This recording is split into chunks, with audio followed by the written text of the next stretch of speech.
जाला हो। अरे काहे इतना डराता हूँ? जब हम नंबर 1 ड्राइवर बने तो डरेले काम नहीं खे। हाँ तो हूँ बाय जला गाड़ी तैयानी हो जाला तो के रास्ता ना लौकत कि किधर जात है। रोड बढ़िया रहल ना तो अपनो मूड बनेला एकदम गाड़ी खींचने में। तो तनी बढ़िया रोड आवे दा हमार बात सुनो। हाँ सुनावा। काहे के चलावेला बोला गाड़ी इतना तेज हो ड्राइवर सैया ए हो ड्राइवर सैया धक धक करेला करेज ए हो ड्राइवर सैया।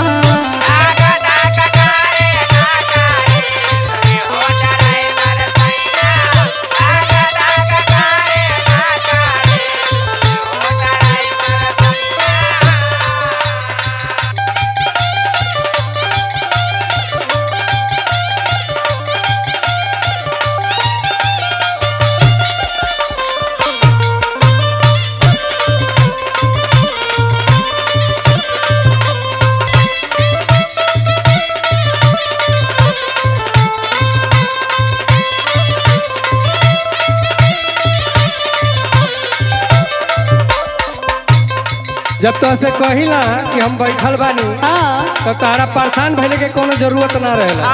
तो तनी धीरे धीरे चलावा। मार एकदम डराइल बनू लगा तो तार करेजे निकल जाई। आवा सुना सुनावा।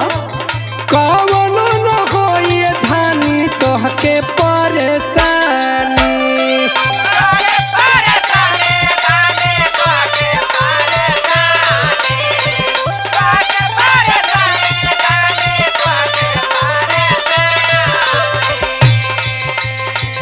ऊंच खाल रोड बसैया करी न मन माने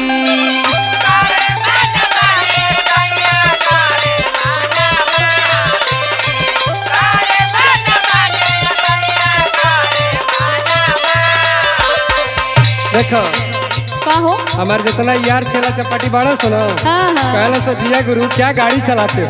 अरे वाह। आ तू इतना डराइल बड़ी बुझा तक गाड़िया पे पलटी हो जाई हो करे। यार तो वो लोग तो हरिया मिजा जवाक न होइहन हो। आवा सुना सुनावा।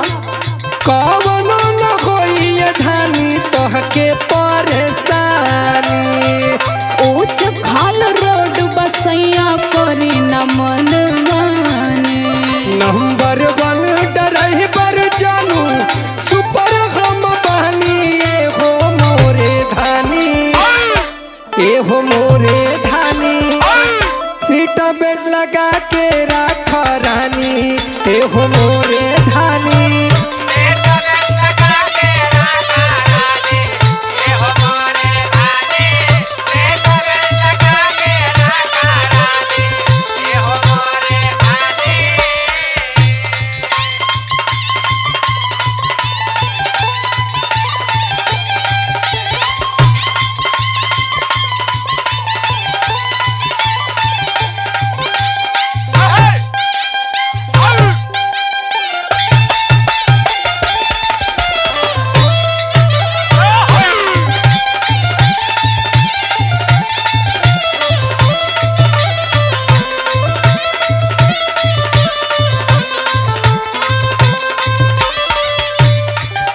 हमरे तो ये ना समझ में आवत हो कि तू ऐसे ही चलते हुआ कि गड़िया में कोनो गड़बड़ी बा। गड़बड़ी कोनो नहीं हम यही तरह चलावत हम एकदम अपने आप के लगा के चलावे।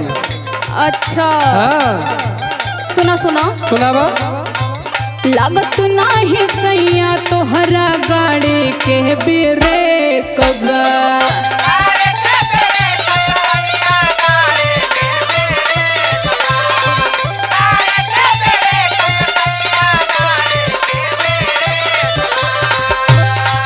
सेफ्टी बैलून धानी गाड़ी बिल्कुल सेफ बा।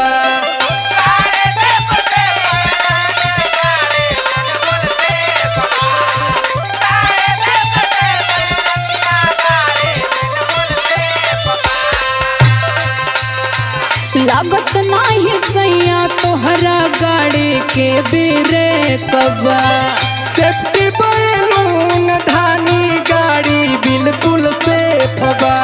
मारेला तू छन पे छन इमरजेंसी ब्रेक ए हो ड्राइवर सैया ए हो ड्राइवर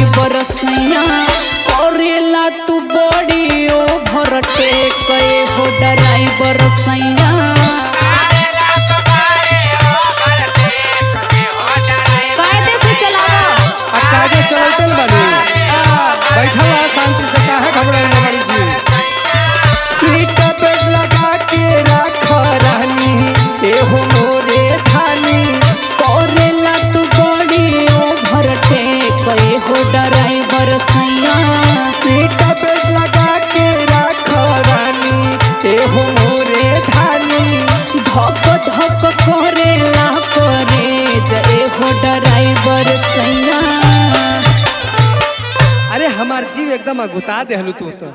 अच्छा अच्छा